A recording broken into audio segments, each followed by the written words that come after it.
How you doing, folks? I'm Pete Begley. I live in Smithfield Township, and full disclosure, I'm a former borough councilor from the 5th Ward here, and currently the chairman of the Monroe County Republican Party. My main concern is the first duty of any school is educating kids. And I looked up the reading and math scores. I think those are the two most important subjects. 4th grade here, reading is at 51%, math 43%. Get to 8th grade, it goes from 46% in reading, 14% in math.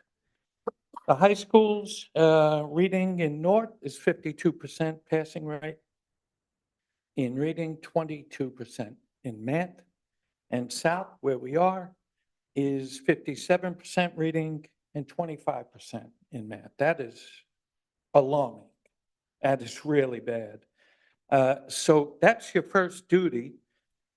And these results cost us, what, about $26,000 per year per student?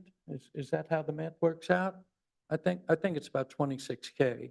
How many students have you got? I don't have that in front of me. We're going to keep going. We don't, keep going. Yeah, well, when you divide 213 million by, I don't know, 6,000 or so, it comes out to about 26K per student. Again, that's for these results, it's quite concerning. I was at the polling places when the election for school board was 2 years ago, last year. And the unions had their person there. And this is a union-approved school board. I would quote the head of the American Federation of Teachers some years ago, Albert Shanker, who said, quote, "When school children start paying union dues, that's when I'll start representing the interests of school children." That's really bad. That's evil. That's really bad. So that's what we're dealing with here. The superintendent mentioned losing people at the private sector. The private sector doesn't pay as much. Notre Dame teachers don't get more than these teachers. And I think they get better grades for less money. The board president talked about a team of 10. Sir, only 9 of you are elected. You are the people's representatives. The supervisor is not. It's a team of 9. And to say it's a team of 10 is a bit disrespectful. I hope you will reconsider. No. Finally, Governor Shapiro campaigned on school choice and, of course, broke his promise. Stacey Garrity will not vote for her. Thank you. And we are a team of 10, and I would stand with that. Okay, just saying. Good evening, everybody. I'm Barry Cromas. I've been teaching here for 20 years. I've been living here for about 24 years. I'm a parent. I live in the district. I'm a taxpayer. I really just appreciate the teachers. I'm trying to stay positive. I do take offense of the one comment about our teachers and our test scores, because we have a really transient population, and sometimes we don't understand that. And I see our teachers come in here hard every day to get our students up to par, and I get a little angry about that when I hear my teachers aren't doing their job, because I know what they do. You know, I've been working here for 20 years, and I got to cover, I used to substitute for elementary school. I covered almost every class, and I see the passion that these teachers put in every day. And it's not about the union. It's about us as a community. Final budget for 26-27 in the amount of $213,070,700, which shall be posted and advertised in accordance with the PA School Code as amended, and the said budget, together with the taxes proposed herein, after proper additions and amendments, be adopted no later than June 30th, 2026. The tax levies for Monroe County shall be 33.01 mils, and the tax levy for Pike County shall be 138.62 mils. Bless you. So moved. Second. Question? Yeah, Okay. I'll take that in first. Right, so it's not so much a question, but I think more of a statement, and it was made earlier, you know, it's not $26,000 per student. It varies based on a number of factors, including our special education, which is very expensive.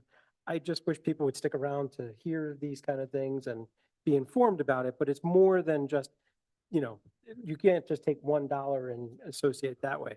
I think the other thing that this budget represents is, you know, our continuous movement towards making improvements. One of the gentlemen speakers made statement that our test scores are lower. If we don't make structural changes in how we perform education here, those things won't change. And that's what we've been doing and focusing on for the past year and a half. And I really think that we're making the right direction on this. Yes, the budget, we don't want it to be where it is, but we're making good progress towards that. And it's a challenge, but at the same time, it's our opportunity to really fix some of the structural issues and really address the outcomes that we see in our district. And we're not focused on the test scores. We're focused on individual performance.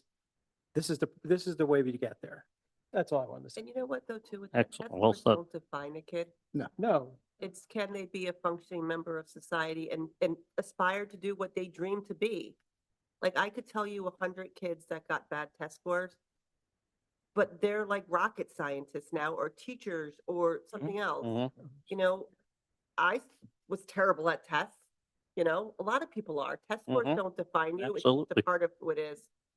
And Yep. I agree, you know, with all of you and Rich, you know, so much that we don't, you know, people are only getting a snapshot. They're not, like you say, staying through the meetings. They're not coming to the EPR meetings where, Or like, finding where the things. real work is going on of education in our district, that we see how many changes that we're making so that students' lives are, you know, improving, and the extracurriculars, you know, and I mean, everything that makes for a well-rounded and full student. So, you know, and it costs money to do that. I'm just going to say really quick, piggybacking on, you know, the test scores don't define a student. You know, Dylan's still sitting here. You still got to go to school tomorrow, right? Okay. But I mean, like for students to come out and stand in front of the board and talk Mhm. to the board, that's what we want to cultivate. That's what we want to Mhm. grow in this community. Test scores don't mean anything with regard to that. And building those citizens of tomorrow, I'm being a social studies teacher, I'm sorry. Go for it. No, it's really important, and knowing that we're building that into our children. I want to say, you know, money shouldn't be an object, but it really shouldn't. What's most important is who we put behind those desks to teach those kids, and we've got some of the best. And contrary to what other people believe, and you know, you still being here, sitting here is, you know, testament to that. So thank you. And since we're on test, I can do my principal homily. Remember that every student who opts out of the test, which many students, it's becoming a trend, and opting out counts as a below basic score automatically. Which So people don't realize either. people don't realize, and that to me never made any sense to me. Absolutely no sense. Students who work in special education who operate most of the year below grade level will have a grade level test that they are given and forced to. And I've seen students crying in front of tests that they just are not ready for, and they're forced to take it. So, you know, I'll end homily on test scores. Or and what they're students that worth. may join the district a week before the test that we never Exactly. even educated. When you Are- see, Many variables. when so you're many variables. president, you see students crying during Keystone or PSSA testing, it just tells you how wrong it is, but I'll end that homily. Any other comments? I just have one, since everybody ahead, else has Danica. spoken. I just want to say, like, it's really important that people come out to the committee meetings. Mhm. There's incredible work being done by our teachers. What we had at the education committee recently just shows the strides that are being made. So it's important that people come out, that they listen, and really please assume best intent and know that everyone's working for the best of our district. That's all I have to say. Okay, thank you. Anyone else have anything to add? Hi. Okay, then all in favor? Roll call. Oh, sorry, roll Oh, call. that's right. Rich Schlameth, Aye. Keith Carcutt, Yes. George Andrews, Rebecca Bear, Yes. Ann Catrillo, Yes. Mike Catrillo, Yes, Jason Goldstrand, Yes. Debbie Kulik, Yes. Shanika Story. Yes. I looked up the reading and math scores. I think those are the two most important subjects. Fourth grade here, reading is at 51%, math 43%.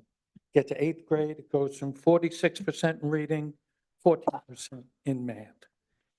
The high schools, reading in North is 52% passing rate. In reading, 22% in math.